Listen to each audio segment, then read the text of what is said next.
Hi guys, back again, and in this video we're going through the Glowworm Compact, a stainless steel boiler that's cupboard fit. Enjoy, watch the video right through to the end, because throughout the video I'll be giving you hints and tips on how to fault find on these appliances. Enjoy. Any questions, put in the comment below. Like and subscribe as well for me. Thank you.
So, if you're not getting any hot water or heating, it could be this.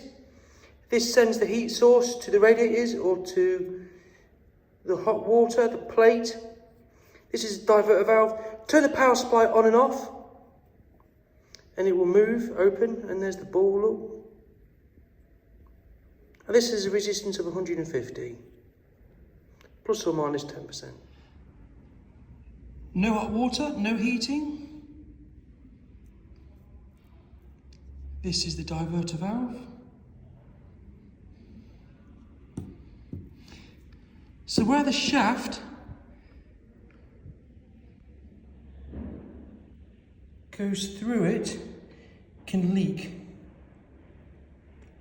So if you've got dirty water in your heating system, it will contribute towards this failing. It leaks on the O-rings. D35 will tell you the position of the diverter valve. Turn the power on and off. You'll hear it moving, and you can see it as well if you get a mirror in there. And the front pin, the back pin, as you look at it, should have a resistance of about 150. Let me put that on. There you go. 150 ohms. For this, you go to the front two,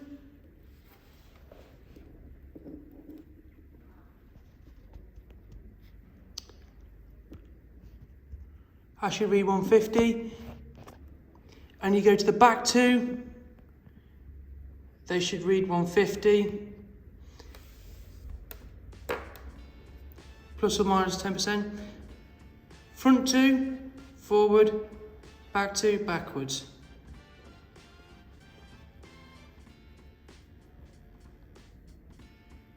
$142. I'm happy with that.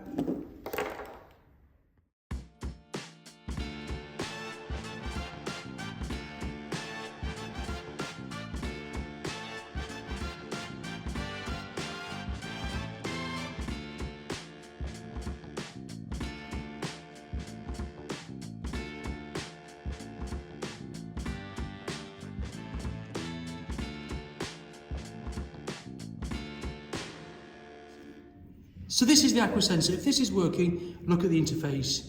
You'll see a tap symbol and maybe the flame come on. Look at D22, go in the interface. That'll tell you if it's on. the Aqua sensor, you'll get 5 volts supplying it, and if it's working, you get 2.5 volts between the black and the green. Check it's free, might have something blocking it.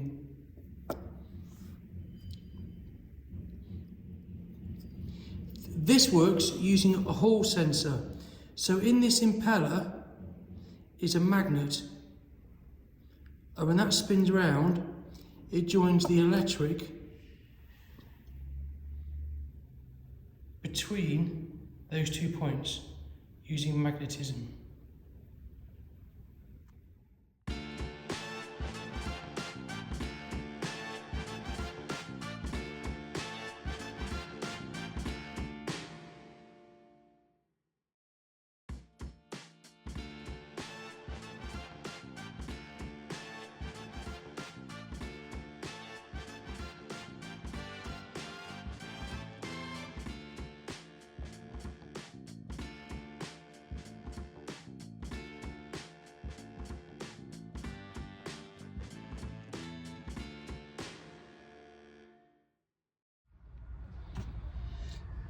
So a pressure sensor is DC voltage, which is the straight line, constant voltage, and it's 5 volts. So DC is a straight line and it's less than 20 volts.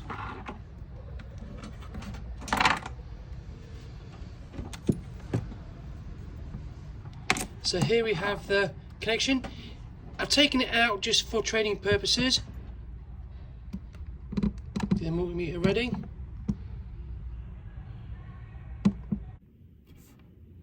F75 fault. That says it's the pump, but it's not. It's more often this. So when the pump comes on, the pressure in the system should increase. So this will say it's faulty because it's not finding the pressure increase. So first thing you can do, tap it, get any muck out, put vinegar in it, give it a tap. Between the black and red, 5 volts DC.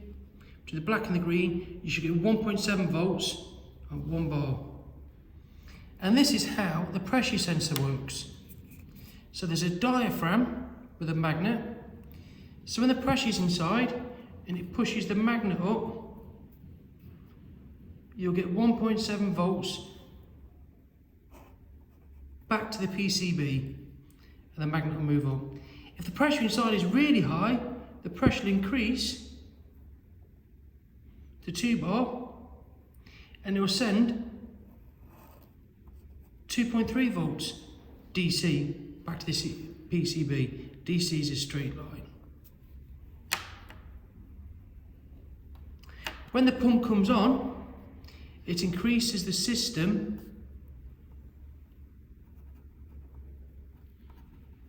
by 0.2 bar.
So this is an automatic air vent. These can leak. and it's just doing its job. So if you have an issue with this, take it out, clean it, put some lubrication around the O-rings and put it back in. Always connect the tube, because that tube is a safety device. With this releases hydrogen and air out the boiler. That's why the tube takes the air out the appliance casing.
I'll be editing that one, Chris, won't I, eh? Yeah.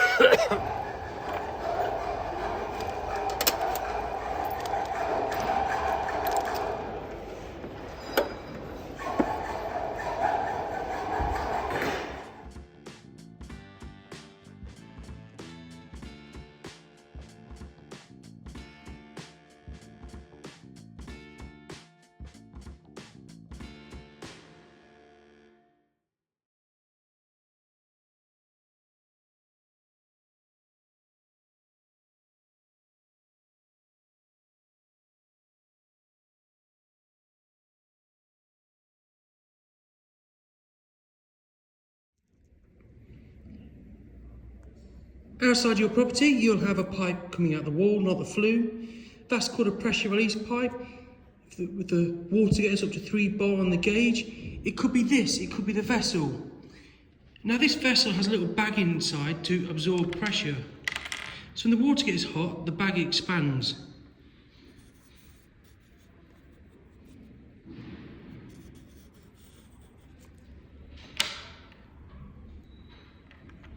Various things can happen.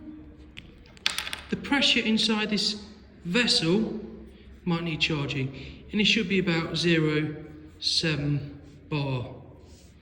Just get a bipump on there. That could sometimes leak, Schrader valve. This vessel, this bag inside, could puncture and leak, and that water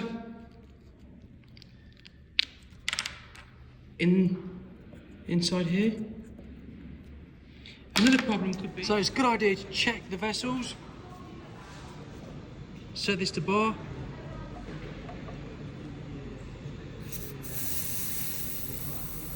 .93, that's good. Sometimes these can leak and you can change them. You can buy the Schrader valve separate. There we go. If you recharge it, just put some grease in there. To check it's leaking, you can also put some LDF spray on it.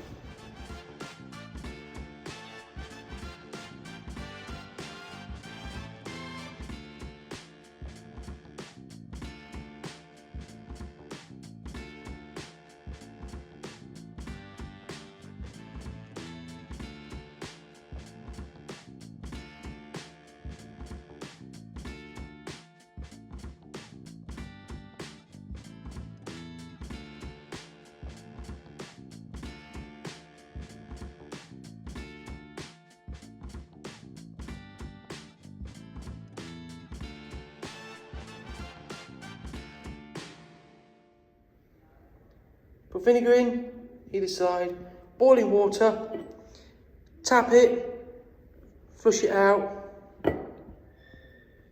vinegar, shake it, blast it with cold water, keep doing that. Use vinegar and Coke and that will improve it. If vinegar and Coke and flushing it out works, it really means that you need to replace it.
Brush this softly. You can use vinegar or water from the condensation trap.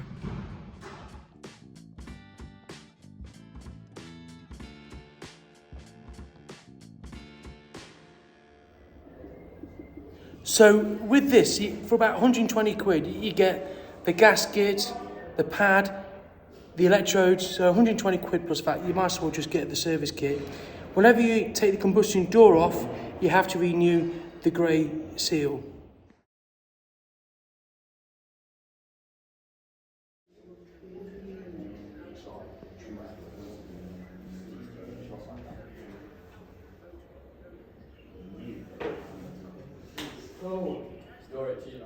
So, fault finding on the gas valve. Call the manufacturers or look at your paperwork to get the resistance. Turn your multimeter to resistance, ohms, and for this select 200. Go to the gas valve, pull the wire harness off. So the gas valve, you have two solenoids.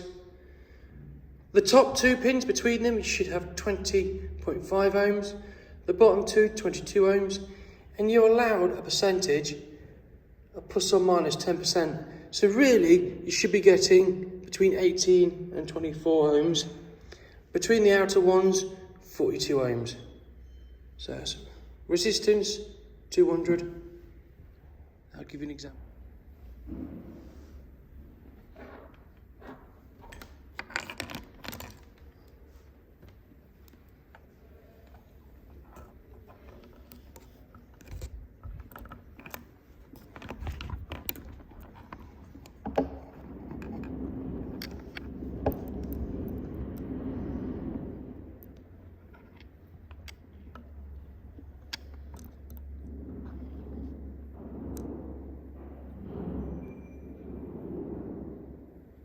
Top two,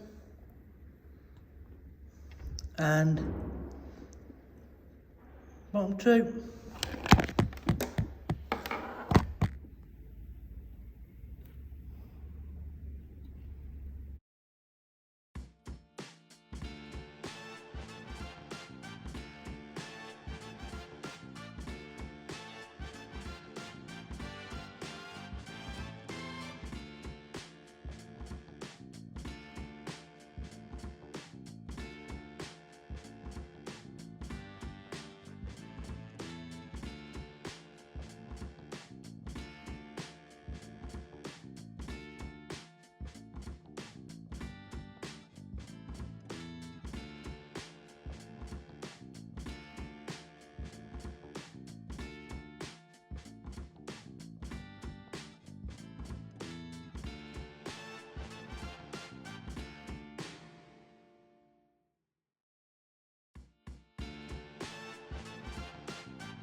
There you go, let me hold that.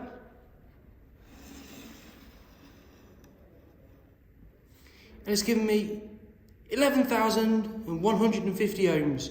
So in terms of temperature, let's have a look. Here we have the resistances. So it's a Valent Glow MNTC. So here we have the resistance we got between 10 and say 12,000. The temperature is 20 to 25. And I think that's right because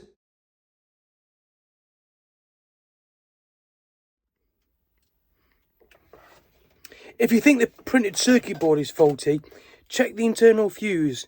They're usually a 1 amp T fuse. The T means slow.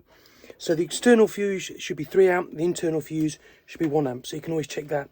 Also, what you can do, many people know this now, put a hairdryer, turn the electricity supply off and put a hairdryer around the PCB and that will re-energise it and get it working again, hopefully anyway. Another thing, when you're working on appliances, always put some cling film around the printed circuit board and the electrics. You know, it might take you 2-3 minutes, but it could save you a lot of money and a lot of time.